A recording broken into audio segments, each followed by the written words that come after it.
अशुद्धि नहीं छूती है। और फिर तू कैसा है? मुक्त है। तेरे में कभी कोई बंधन हुआ ही नहीं। इस तरह तू अपने को निश्चय कर। सबसे पहले शरीर मिलेगा, लेकिन यह शरीर तो तुम नहीं हो सकते, क्योंकि शरीर को तुम मेरा कहकर बताते हो। अतः जो मेरा है वह मुझसे भिन्न है, पृथक ही है।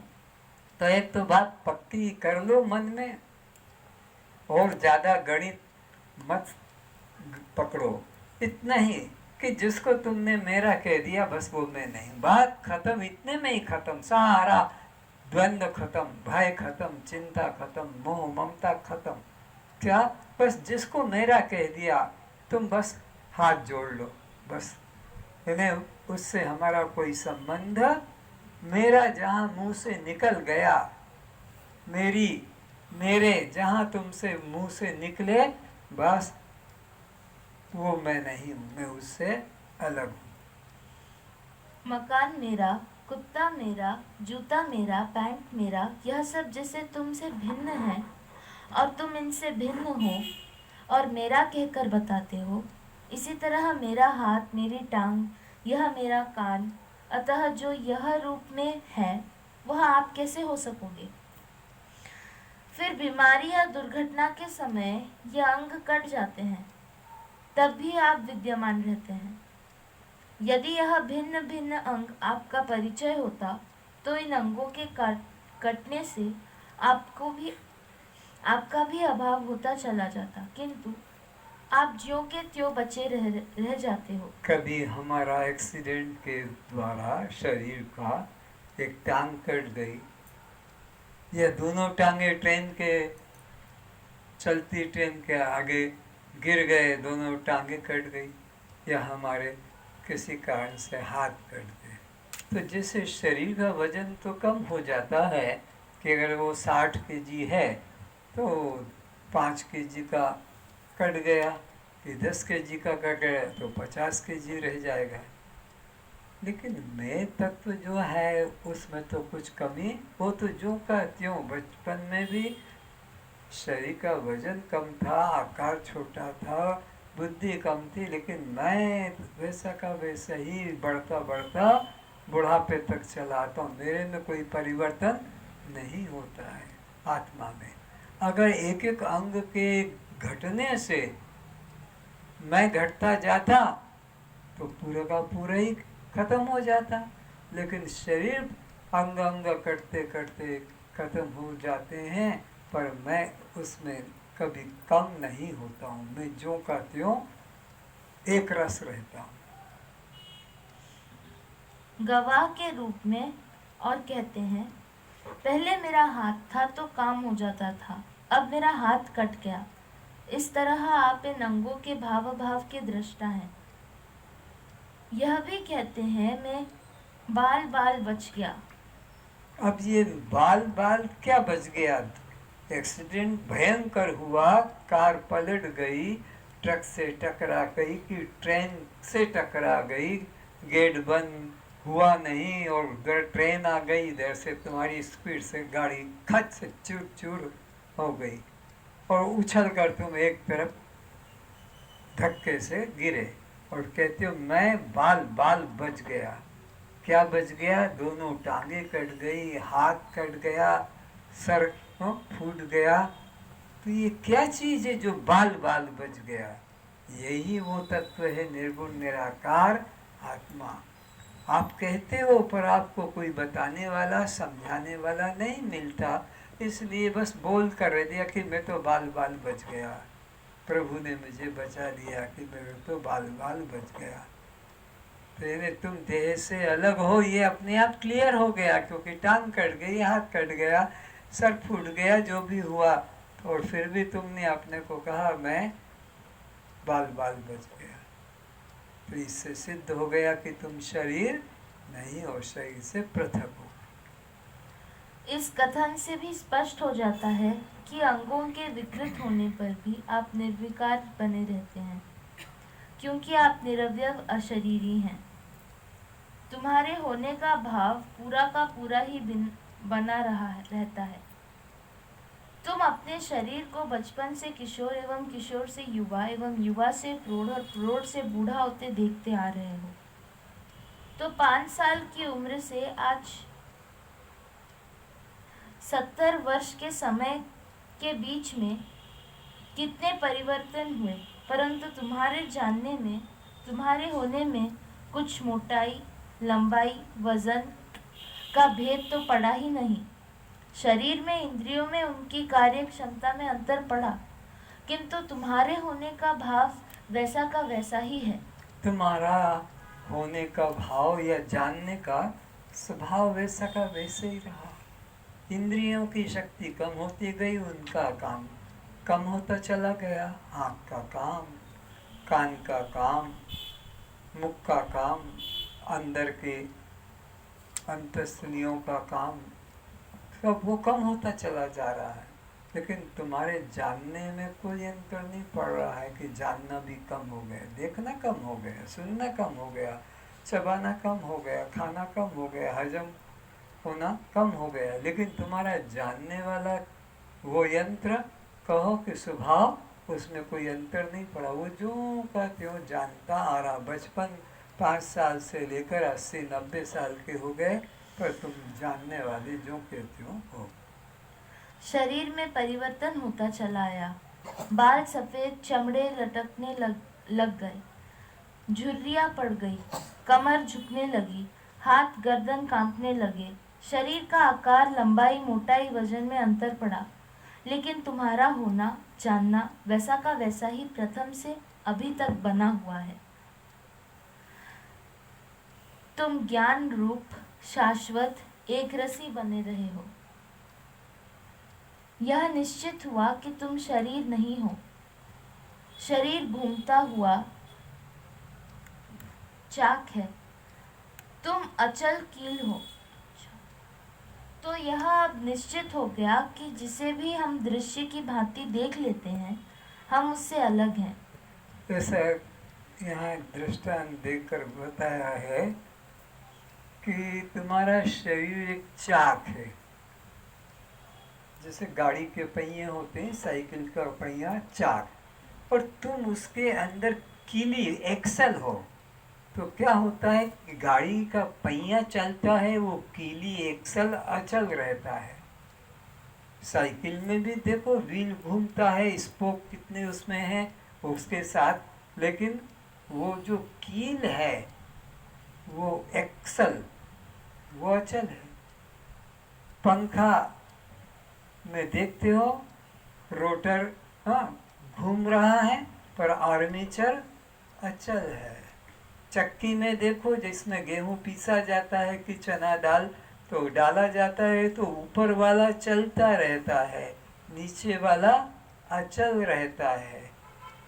इधर भी इसी प्रकार ये बचपन का व्हील, किशोर अवस्था का व्हील, जवानी का व्हील, और इसी तरह प्रौढ़ अवस्था, वृद्ध अवस्था का व्हील घूम रहा है, पर कील अचल है, उसमें कोई परिवर्तन। और बचपन भी उसी के सहारे, किशोर भी उसी के सहारे, जवानी भी उसी के सहारे, प्रौढ़ावस्था भी उसके सहारे, और वृद्धावस्था भी उसके सहारे घूम रहा है। ये कील अचल है, वो तुम हो। तुम ये चलने वाले, बदलने वाले, घूमने वाले, यह चक्र कहो, व्हील, ये तुम नहीं हो। जिस जिस शरीर, प्राण, मन, बुद्धि, इंद्रियों को तुम दृश्य की तरह देख लेते हो, तुम उससे अलग ही हो, किंतु अलग होने का तुम्हें बोध नहीं था। बस बोध नहीं है, इतना ही है। अविवेक है, इसीलिए बंधन है।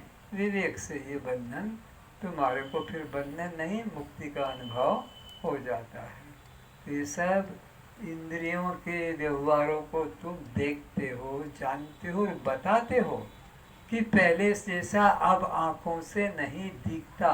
तो पहले के आँखों के देखने को भी देखा, और अब आँखों के कम देखने को भी तुमने देखा। पहले के कान के सुनने को भी तुमने अनुभव किया, और अब कान से अनुभव वो सुनने का कम हो गया। तो तुम तो जानने वाले जो के त्यों उससे अलग हो, देखने वाले उससे अलग हो। तुम्हारे जानने में, देखने में, सुनने में, तुम्हारे सुनने में अंतर, इनके सुनने में फर्क पड़ गया है, इनके देखने में फर्क पड़ गया है, इनके चबाने में, मुख में, दांत में फर्क पड़ गया है, लेकिन तुम में कोई फर्क नहीं पड़ा। तुम जो कहते हो एक असल आत्मा हो। अब तुम दर्पण के सामने खड़े हो जाओ। दर्पण में तुम्हारा शरीर दृश्य बनता है। उसे देख कह सकोगे कि मैं बस यही हूँ जो दर्पण में छवि दिखाई पड़ रही है। यदि दर्पण को कोई चुरा ले जाए तो फिर आपके शरीर का प्रतिबिंब दर्पण के अभाव में न दिखाई पड़ने से क्या आप अपने को कोई चुरा लगाया ले गया ऐसा मानेंगे? ऐसा कह सकेंगे कि मेरा शरीर नहीं है? आपने दर्पण में अपने शरीर को देखकर निश्चय कर लिया कि मैं गोरा, काला, सुंदर, असुंदर, मेरे शरीर नाक है। दर्पण में देखकर मान लिया। और वो दर्पण या तो टूट जाए या वो दर्पण कोई चोर चुरा ले जाए, तो वो तुमको भी चुरा ले जाएगा। अरे दर्पण में तुम थे ना? अरे हम नहीं थे, हमारा प्रतिबिंब था, हम तो उससे अलग हैं। हम वो दर्पण, तो दर्पण के टूटने से कि कोई चुरा लेने से उसने जो प्रतिबिंब पड़ रहा था वो प्रतिबिंब नहीं पड़ेगा, लेकिन हम तो जो के तो रहेंगे। यह जो शरीर है, इसे और दर्पण में होने वाले प्रतिबिंब, इन दोनों को देखने वाले, दोनों के पार वह कौन है, ऐसा विचार करो। क्या कहा? दर्पण में दिखने वाला और दर्पण के बाहर दिखने वाला। हाँ, ये दो, इन दो में से तुमको ढूंढना है कि मैं किस और हूँ। फिर पढ़ो। जो यह शरीर है, इसे और दर्पण में होने वाले प्रतिबिंब, इन दोनों को देखने वाले, दोनों के पार वह कौन है, ऐसा विचार करो। दोनों को देखने वाला, दोनों के पार वो कौन तीसरा तत्व है, उस पर विचार करो। यहाँ पर भगवान खुद कहते हैं, अर्जुन, एक तो यहाँ पर शरीर है जो दिखता है, और एक जीव है जो दिखता नहीं है।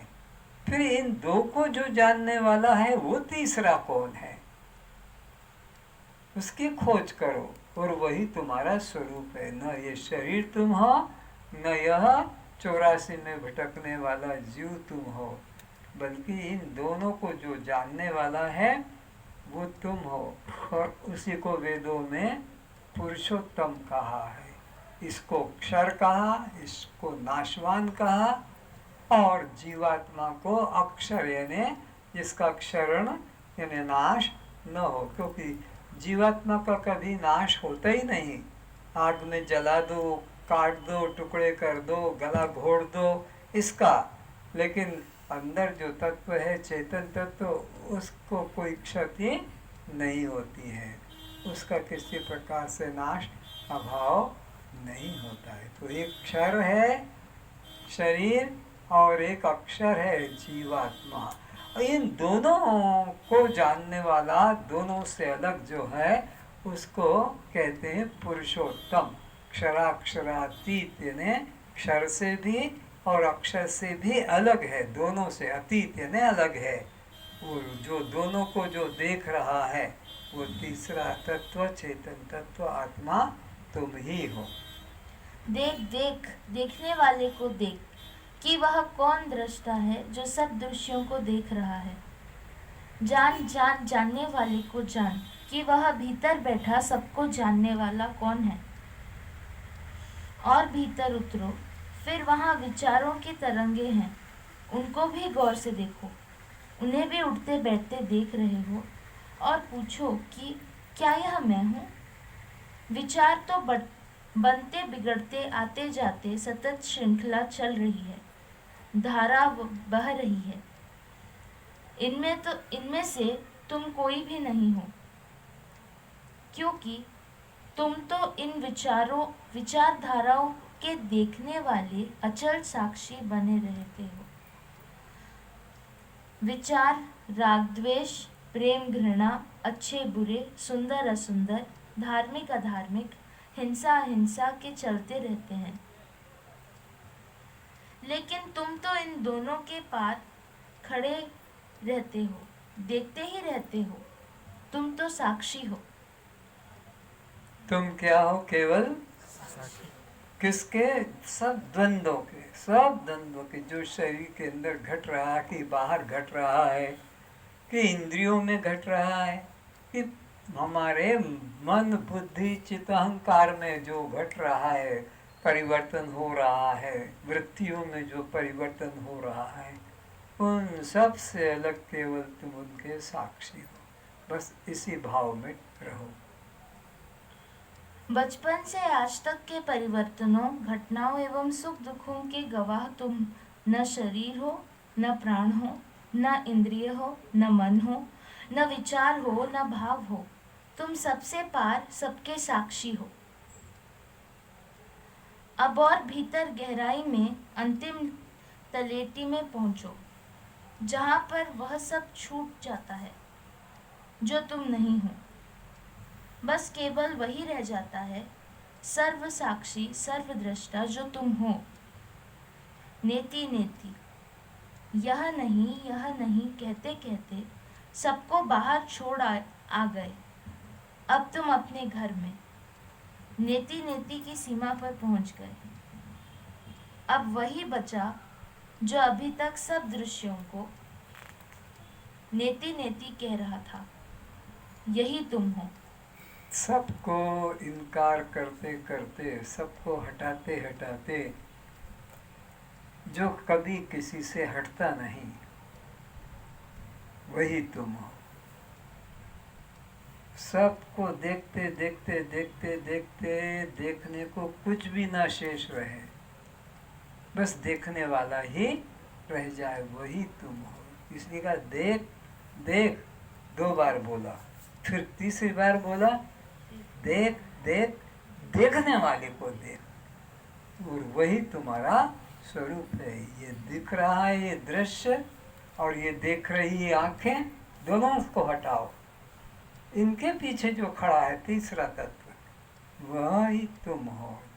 उस देखने वाले को देखो, दिखने वाले को मत अपने को जानो, दिखने वाले को बस दिखने वाला ही जानो, और अपने को देखने वाला जानो। वेद जिसे तत्वमसि कहकर बताता है, अब तुम्हें अनुभव होगा कि तुम कौन हो। विचार करने से ही तुम वहां पहुंच सकोगे जहां तुम चलकर पहुंचना चाहते थे। अनात्मा देह भाव से अहम मम छोड़ निज आत्म विचार से ही मुक्त हो सकोगे, क्योंकि अविचार से ही बंध माने बैठे हैं। यस्तु भोगेषु भुक्तेषु न भवति अधिवासितः अभुक्तेषु निराकांक्षी तादृशो भवदुर्लभः। अष्टावक्र जी कहते हैं, हे जनक, जिस महापुरुष को भोगे हुए पदार्थों में आसक्ति नहीं है और जिन पदार्थों को नहीं भोगा, उन अभोगे पदार्थों को भोगने की स्पृहा भी नहीं है, जो केवल अपने आत्मा में ही तृप्त रहता है। फिर से अष्टावक्र जी कहते हैं, हे जनक, जिस महापुरुष को भोगे हुए पदार्थों में आसक्ति नहीं है, वे भोगता भी है। ये नहीं कि वो भूखा रहता है, कि कोई हठ योगी है कि उसने अन्न खाना ही छोड़ दिया, हवा पे जी रहा है। भोगता है, लेकिन भोगे हुए भोग पदार्थों में वो आसक्त है, यही मिले, बार बार मिले और अधिक मिले, ऐसा उसके मन में रुचि नहीं होती है। और जिन पदार्थों को नहीं भोगा, उन अभोगे पदार्थों को भोगने की स्पृहा भी न हो। न उसको इच्छा होती है कि थोड़ा शराब का नशा तो देखूं, पीकर कैसा मजा आता है, ये लोग इतने दीवाने पागल हो रहे हैं, पढ़े जा रहे हैं, गिरे जा रहे हैं, मांग रहे हैं शराब। ये गांजा भांग पीने वालों का थोड़ा मैं भी तो टेस्ट करूं कि क्या स्वाद आता है। तो भोगे हुए पदार्थों में तो आसक्ति नहीं है, और जिनको भोगा नहीं उनको भोगने की वासना, कामना, इच्छा भी नहीं होती है।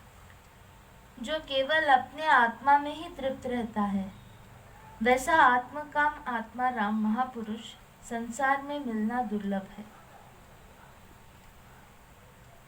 जो अपने आत्म स्वरूप में ही निश्चय वाला है, उस ज्ञानी के लिए किसी प्रकार की कर्म, उपासना, योग आदि साधन की जरूरत नहीं है।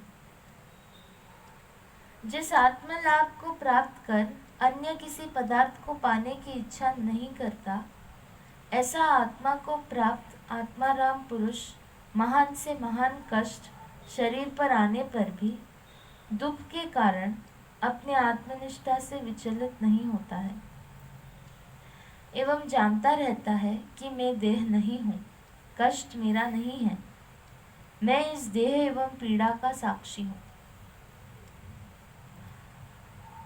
यह आत्मा शुद्ध बुद्धि द्वारा ही अनुभव करने योग्य है।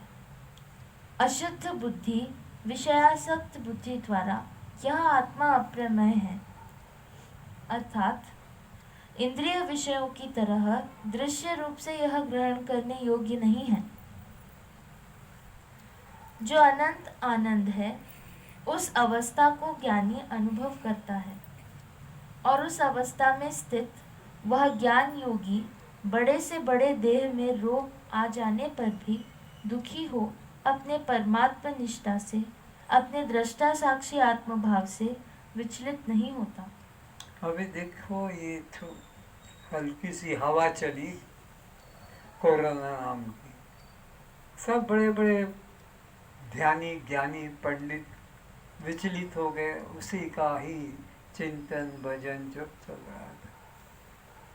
अरे जिसने अपने आत्म स्वरूप को जान लिया है, देह की ममता खत्म हो जाती है, फिर उसका चिंतन कैसे चलेगा कि मेरे को ये लग गया है, मेरे को ये छू गया, कि मेरे को इसने बात पास में से कर दी। ज्ञानी व्यक्ति को कुछ देह का फिर विचार नहीं रहता है।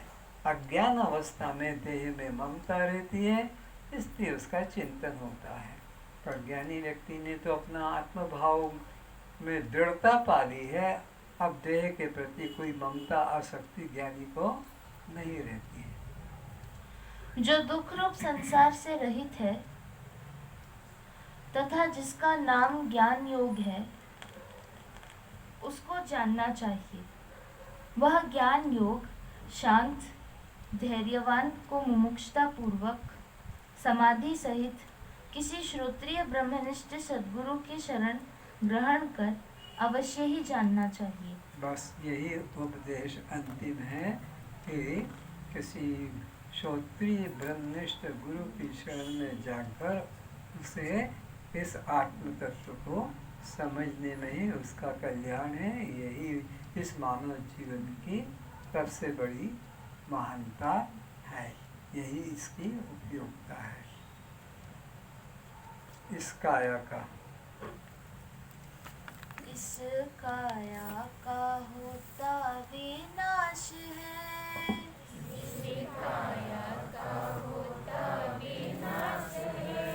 तू तो साक्षी स्वयं प्रकाश है।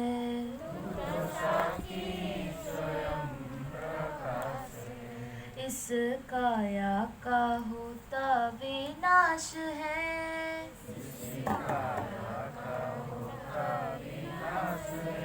तू तो साक्षी स्वयं प्रकाश है। भगवान या सद्गुरु तुम्हें सामने खड़े हैं और बोल रहे हैं और तुम्हारे हाथ उठ भी नहीं पा रहे हैं, कितने मूर्ख हो। भगवान सद्गुरु ये उपदेश दे रहे हैं, तुम्हें इशारा दे रहे हैं, जगा रहे हैं, और तुम ऐसे कैसे ऊंट मूट की तरह बैठे हो। पंचभूतों का तन विस्तारा, पंचभूतों का तन विस्तारा,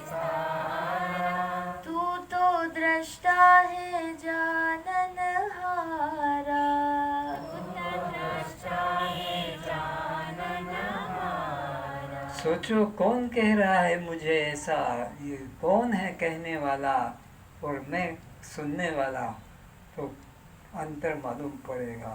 तो परमात्मा सदगुरु मुझे कह रहे हैं और मैं फिर भी उनके प्रति श्रद्धा नहीं दिखा रहा हूँ। पंचभूतों का तन विस्तारा,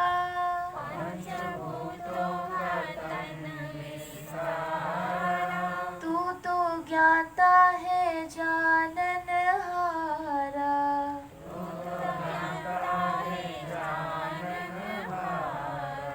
तेरा कण कण में रहता निवास है,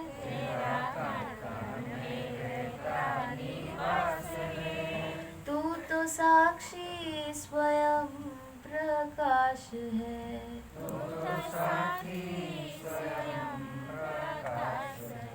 इस काया का होता विनाश है,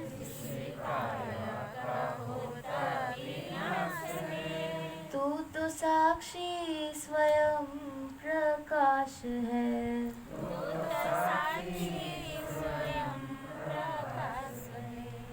जैसे गहनों में सोना ही पाया,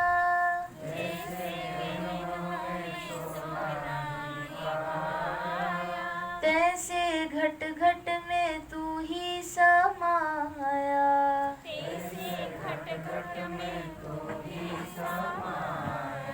जैसे गागर में मिट्टी ही पाया,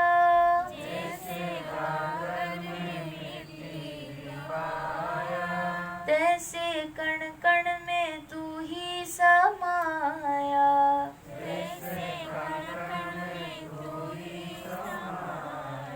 जग तेरा ही लीला विलास है,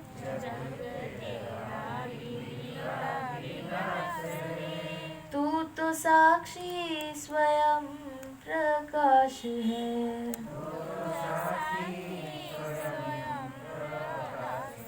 इस काया का होता विनाश है,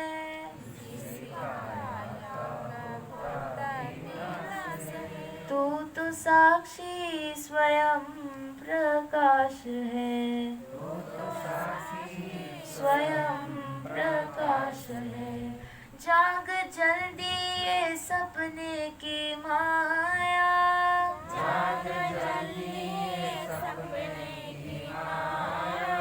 आपको भूल क्यों भरमाया,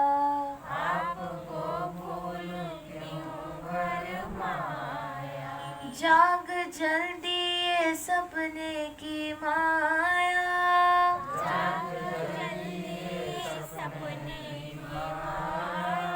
आपको भूल क्यों भरमाया, क्यों भरमाया, स्वामी होके बना क्यों दास रे,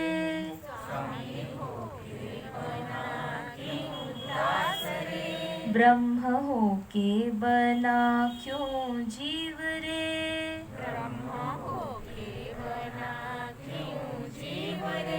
मुक्त होके बना क्यों बद्ध रे, बना क्यों बद्ध रे, तू तो साक्षी स्वयं प्रकाश है,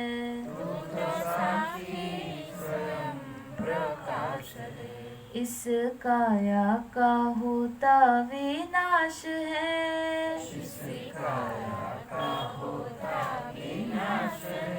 तू तो साक्षी स्वयं प्रकाश है, स्वयं प्रकाश है, भूल तेरी है तू ही मिटा दे,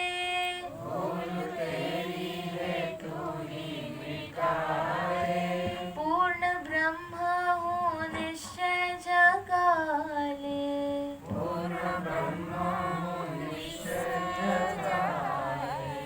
भूल तेरी है तू ही मिटा दे,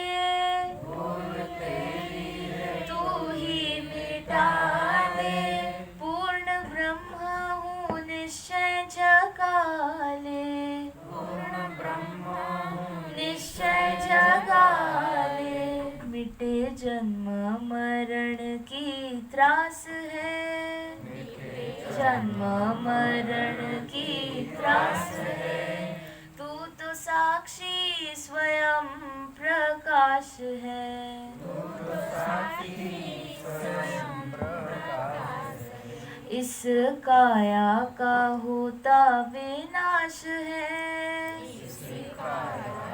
होता विनाश है। तू तो साक्षी स्वयं प्रकाश है। प्रकाश है। तू तो साक्षी स्वयं प्रकाश है।